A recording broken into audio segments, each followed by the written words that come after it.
Good afternoon and welcome to From the Wings. I'm Stephanie Freed and I am so glad to have you here with me today for today's episode.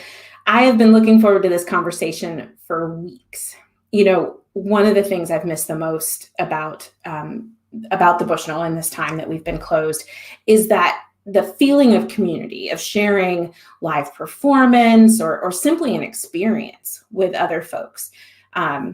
That feeling, that energy that exists in our hall when there is something exciting happening, like a show, or, I think about when Michelle Obama joined us, or Bill Clinton, or so many other notable folks. But those conversations, those evenings are typically brought to us, the conversation ones, by the Connecticut Forum. And that engagement, the engagement with the audience, the exploration of ideas, I think it's really all part of what Dotha Bushnell Hillier meant when she said that she wanted the Bushnell to be a center of benefit for the public. And, I think with our friends and colleagues at the Forum, that is absolutely the case. Before we begin this conversation, though, I have two things that I want to note. The first is a reminder that we have a new addition to the end of each episode of From the Wings, which is our Bushnell burning questions, or our BBQs. Here we want to hear from you. Ask us your questions. Tell us what you want to know, and we will answer, or we'll let you know when we can get back to you with an answer if it's something you can stump me with. And then additionally, if you have a question, you can enter it in the comments where you're watching this, so on Facebook or on YouTube, or you can direct message us in those same places, and we can add that comment or question to the end of the show. And then, of course, I'd like to recognize Webster Bank as our official presenter of the From the Wings series. We're so grateful to Webster Bank for their loyal and generous support, both today and always. So thank you, Webster Bank. Okay, to kick off today's conversation, I'd love to share a video that really celebrates the power and the breadth of the Connecticut Forum's impact here in Hartford and really throughout Connecticut. I think you're going to recognize a number of folks in this video. So yeah, let's roll it. Well, I just love the idea that in this day and age, you can get a couple thousand people to come and sit and listen and think for whatever it is, 2 hours, right? I mean, that's kind of wonderful. We always have these dire feelings about how we live in a world that doesn't like to think deeply and is in a rush and can't be torn away from their phones or their computers or their televisions, and this is exactly what we're doing. So this forum, to the extent that it's bringing together almost a collision, where it's colliding ideas on the premise that what gets rebuilt when you're done is something greater than any of the parts of the ideas were to begin with. And to have a designer on stage, a writer, novelist, storyteller, these are all parts of the human condition. How we relate to one another, how we relate to the world, and ultimately how we relate to the cosmos.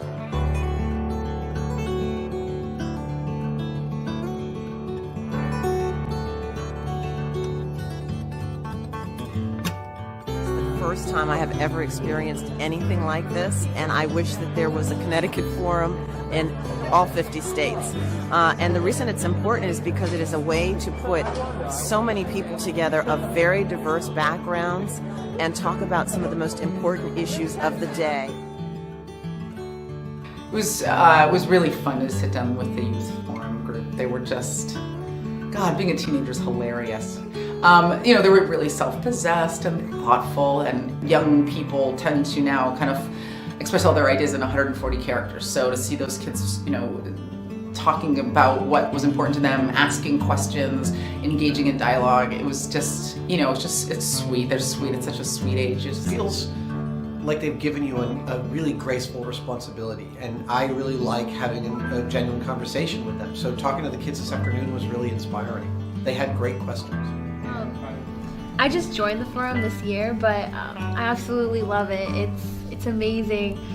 We come together, there's different projects that we participate in. I think all of us here from Violence in Our Lives, we put together this huge project, and it was amazing. We've been doing it for months, and it's great. We get to go there, and we're all like a giant family, and we discuss things, and like it gives us a place to say things where we can't say to other adults. Like us, in between us all, like we can be completely confident and speak our minds, and it's like a little home, and it's so nice. You are adorable.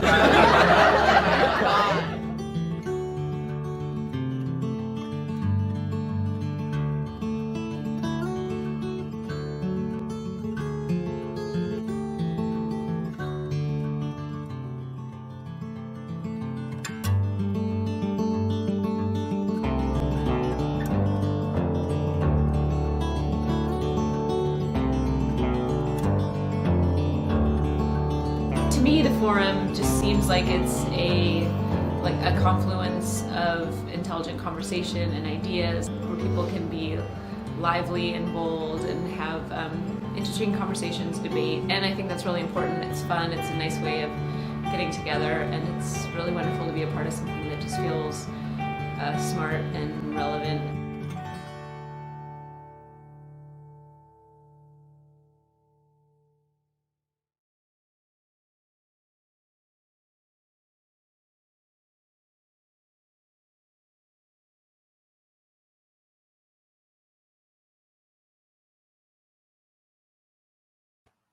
Wow, right? Elie Wiesel, Neil deGrasse Tyson, Malcolm Gladwell, Gloria Steinem, Arthur Ashe, John Legend, President Clinton. Who hasn't been here with the forum? It's amazing. It's amazing. And you know, I was reflecting on when Michelle Obama came, like I mentioned a little while ago. And I think I may have said this in past episodes of From the Wings, but that night was so powerful, not simply for what Michelle Obama said, which was great, but the feeling of being in the building, the energy of two completely full theaters, of people all coming together to share and experience the same thing. One of my top two nights, I think, at the Bushnell in the 13 years I've been there. So, okay, so I've whet your appetites. We're ready to bring in today's guests. So please join me in welcoming Ruth Cullen, the incoming executive director, and Jamie Daniel, the director of programming with the Connecticut Forum. Hi, Ruth and Jamie. Hi, Stephanie. I'm so glad. I'm so glad to have you here. As I said, I've been looking forward to this conversation for a while. So before we get started, I'd like to give our audience a chance to kind of get to know the two of you a little bit. So Ruth, I'll start with you. Or actually, Jamie, I'm going to start with you. Jamie, how long have you been with the Forum? I've been with the Forum for about 12 years now. Have had a few different roles in the 12 years that I've been there, and I'm currently the director of programming. I bet that is a very exciting job. I love my job. I think I have one of the most fun jobs in Hartford, for sure. Yeah, I bet. I bet.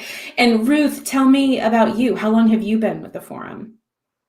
Sure. So it is nearing 14 years, and I would say Jamie is nearing 13 years because we were about a year apart. It's close to 14 years that I've been at the Forum, and that time has gone by in the blink of an eye. I was hooked from the minute I was introduced to the organization. I fell in love with the people, the work, the ongoing learning, and the mission. You know, the mission resonated with me from the start. Just this whole idea, you mentioned shared experiences, that feeling that we all experienced if we were lucky enough to be there when Michelle Obama was here a few years ago. The feeling of coming to our whole community coming together for a shared experience, to over conversation that can be stimulating, inspiring, entertaining, challenging.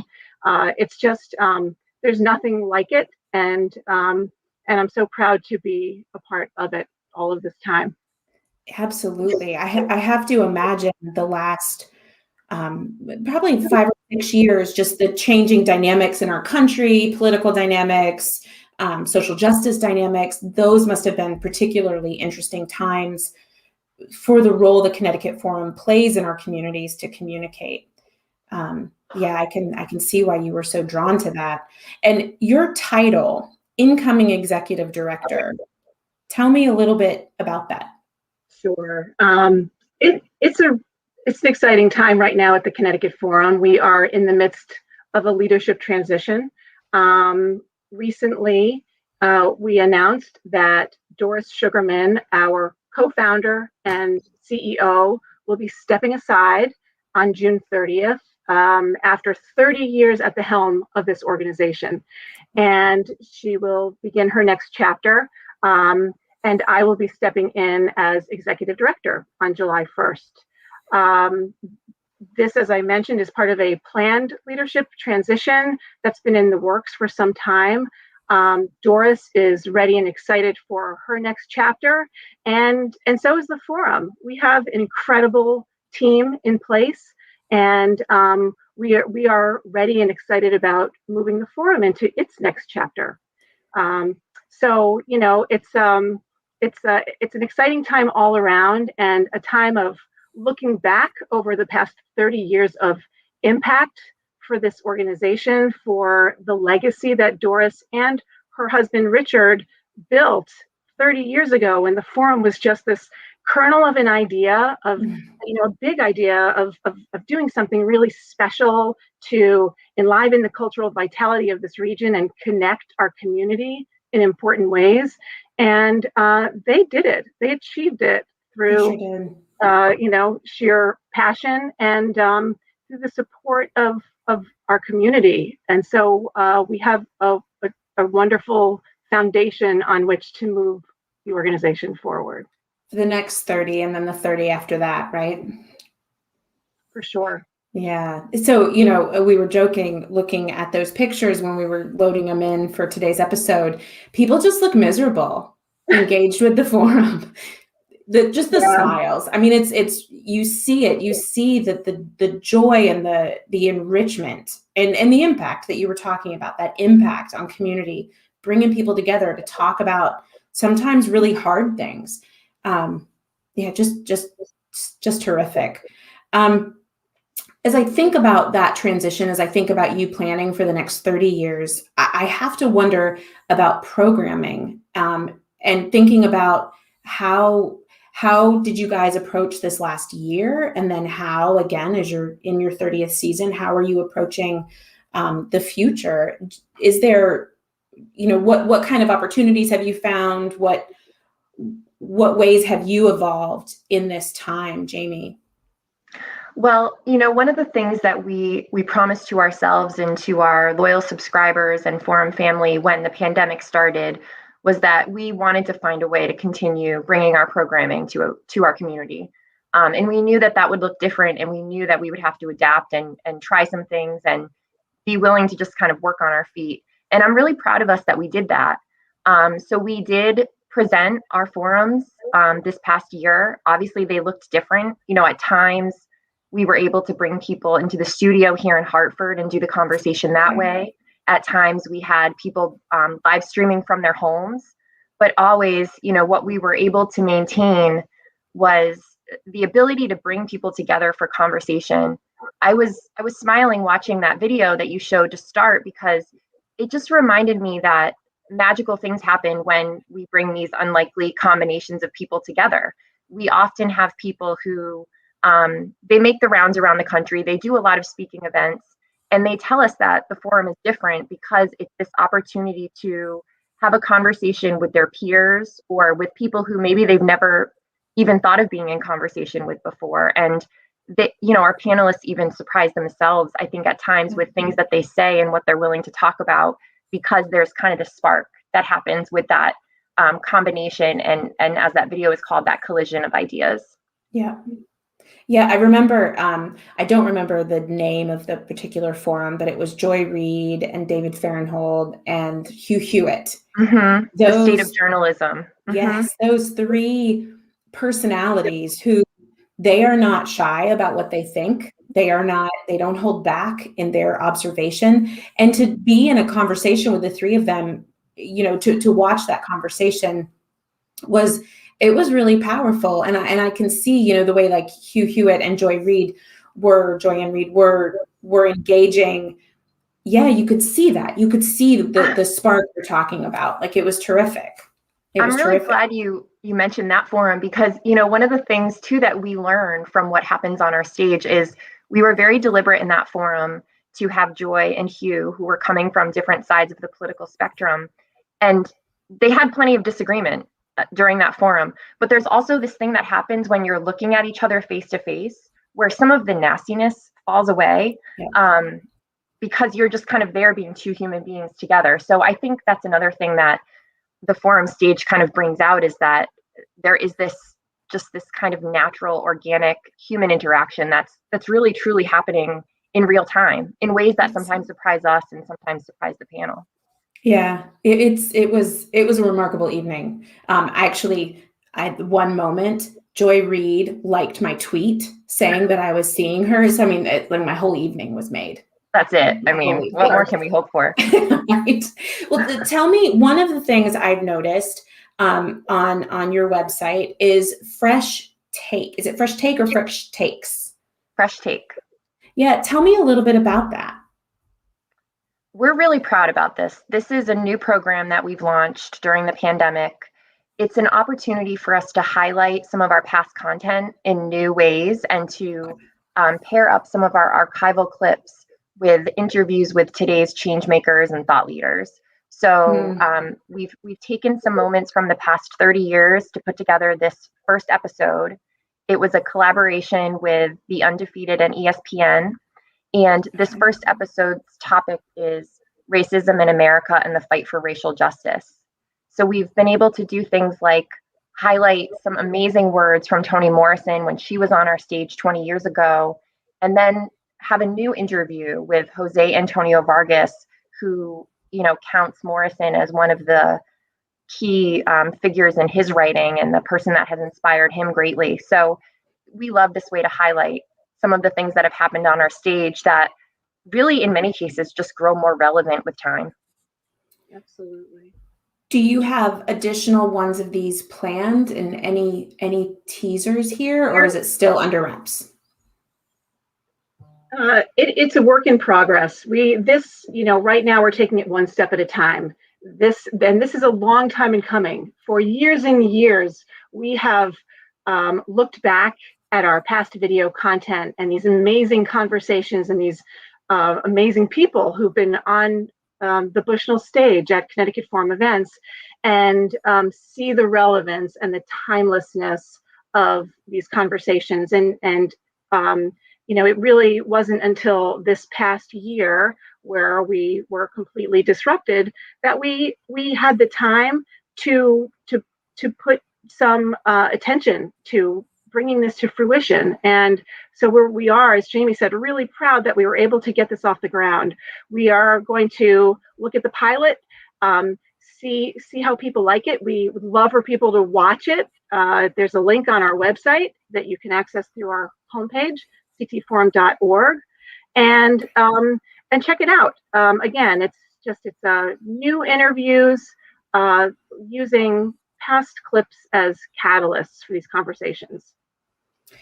When you think about that, picking up a conversation, right? A conversation that was had, I don't know, 3 or 4 years ago, or 15 years ago, depending in this case, but picking up that conversation, kind of dusting it off and seeing how it applies today, seeing what it inspired, what are the results of that conversation? How did we evolve from that conversation? It's, I think, in life, a really good thing to do, revisit former conversations, former conceptions, and then where are we today? It's fascinating. I love that you all are doing that. Yeah, it's been a way to kind of reflect on what's changed, and in some cases what sadly hasn't changed, especially with the topic of this first pilot. Yes. There was a clip that we didn't use, but it was from, I think, the very first season of the forum. I hope we get to use it another time, with Chuck D talking about police brutality, in 1992. So wow, we have this, okay, so we have this breadth of material that that is just, it's so timely to revisit it and to kind of think about things through the lens of what it's like 30 years later. Yeah, for sure. Yeah, I love it. I love it. It's interesting. So one of the questions we ask, as I mentioned at the top of the show, the Bushnell burning questions. You guys actually got a question in the Bushnell burning questions, and it was from Anya. I hope I pronounced her last name correctly, Wilcocky. Yes. And Anya is wondering, her specific question, and it lines up with a question I was going to ask you, is do you plan to hold Connecticut Forum panelists virtually in 2021? My question was going to be, so we're moving forward, we're heading back into the theater, we're hopeful. And what does that look like for the forum? Well, I'll start. Jamie, please chime in. First, hi, Anya. It's nice to hear from you. So, we're all living in a very fluid situation, as we have for the last year. And I have the exact number of days down, but I'm off now. It's somewhere around 3 million. And we're paying close attention and making the best decisions we can at any given moment. We are very optimistic about holding live in-person events next season, and we will know when we know as we get closer to that time. We do plan to have a live stream option with our Connecticut Forum events going forward for those people who are not comfortable going into the theater. So that's where our thinking is. We, as we've talked about, that value of the live shared experience, it's magical, and there's nothing like it.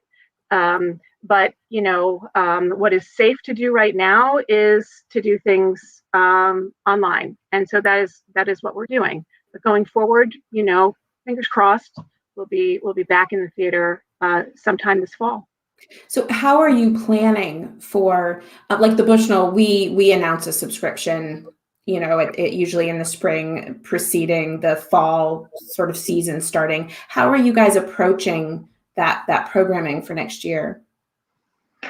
We are starting to approach that programming. We're actually in the moment right now that I think is the most fun moment in kind of the cycle of what we do, because right now everything's on the table. All ideas are open. We do a pretty intensive brainstorming process that includes bringing in people from all parts of our community to offer their ideas about what they want to see on our stage next season. So we hold what we call season development groups with subscribers, youth forum students, community members, sponsoring organizations. And we ask people, what's on your mind? What are you worried about? What are you thinking about? What are you excited about? And all of that input and all of those ideas make their way into our office, and we start thinking about what we want next season to look like. So we're doing that now.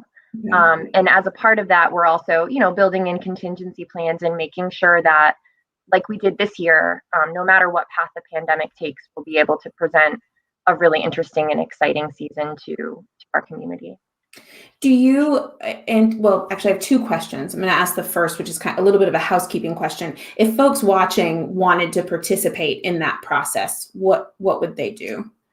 Yeah, I'd love for them to send us an email at info@ctforum.org, and also to join our email list, because in the next couple of weeks, we will produce a ballot that will have about 16 to 20 of those ideas, the types of ideas that seem urgent, that keep coming up, that we know people really want to see.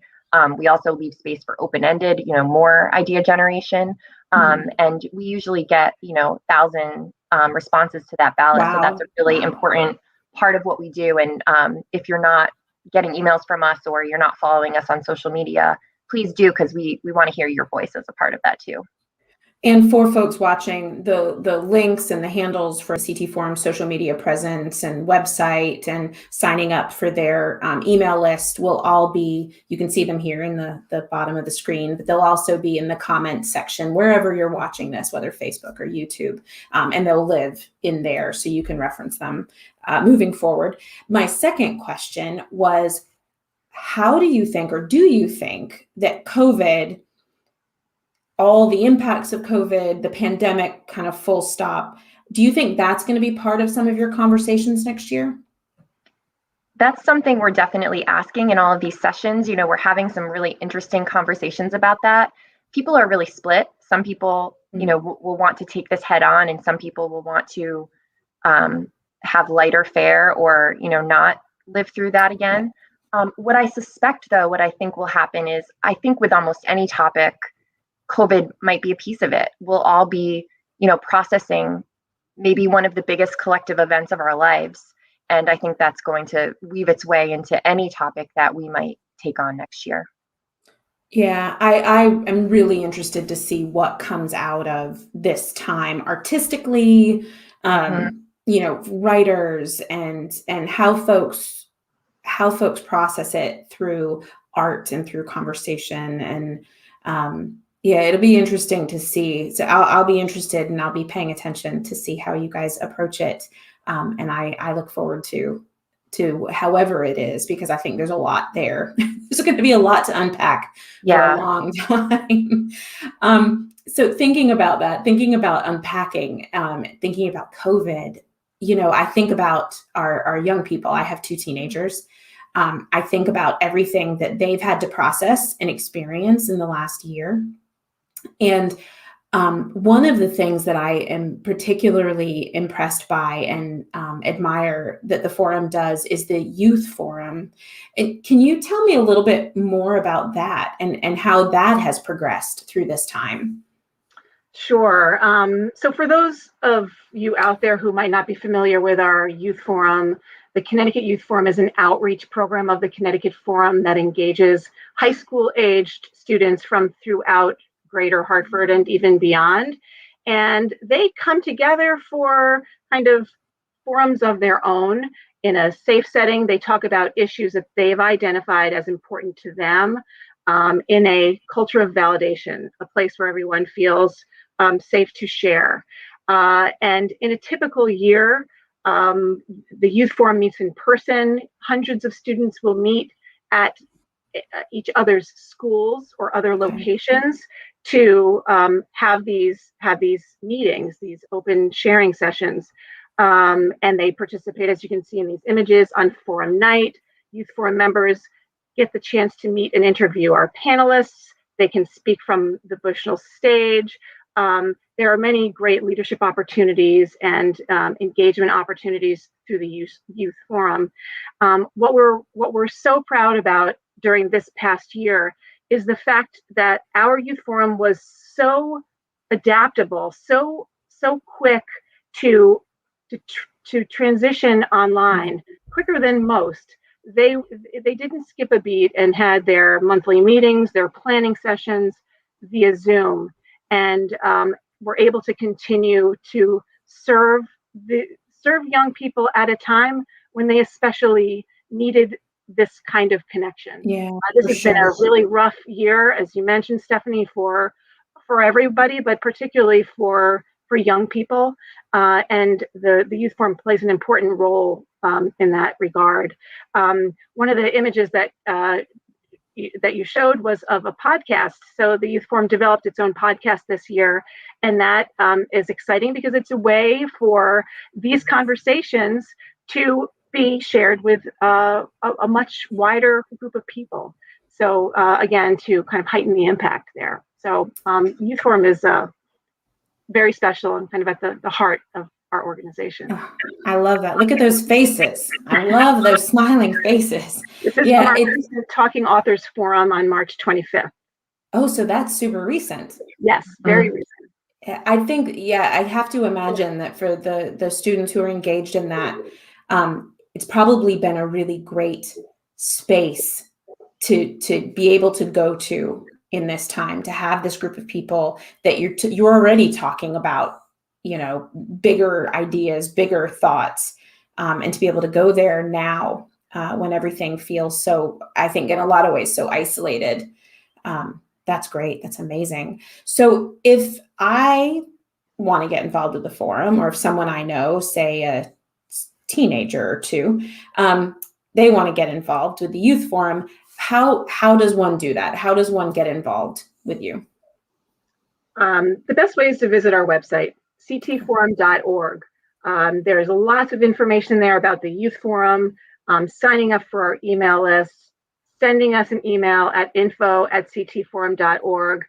we will respond to you quickly and engage you however you'd like to get involved as a volunteer. If you'd like to, again, as Jamie talked about with our ballot, we want your ideas. That is sort of baked into how we operate, getting input from our community. So write to us, connect with us on social, and join us next season. It's our 30th anniversary season next year, so we've got a lot of fun cooking. Yeah, I can't wait for that. I can't wait for it. And you will announce closer to the time what all of your conversations are. And I can subscribe to that, right? Like I can buy all of them at once, or I can pick and choose. Absolutely. We have subscription packages, as well as we sell single tickets to individual events also. That's great. And all that information is on your website. Yeah, that's right. Perfect. I wish that we could right now jump. I hate to wish time away ever, because every day's a gift, right? But I can't wait to be back in the fall. I can't wait for what I hope is a return to whatever our new normal is. It won't be the same as it was, but to be able to come together, to be back in Mortensen Hall, looking up at the mural, seeing the Connecticut Forum's logo, starting a conversation.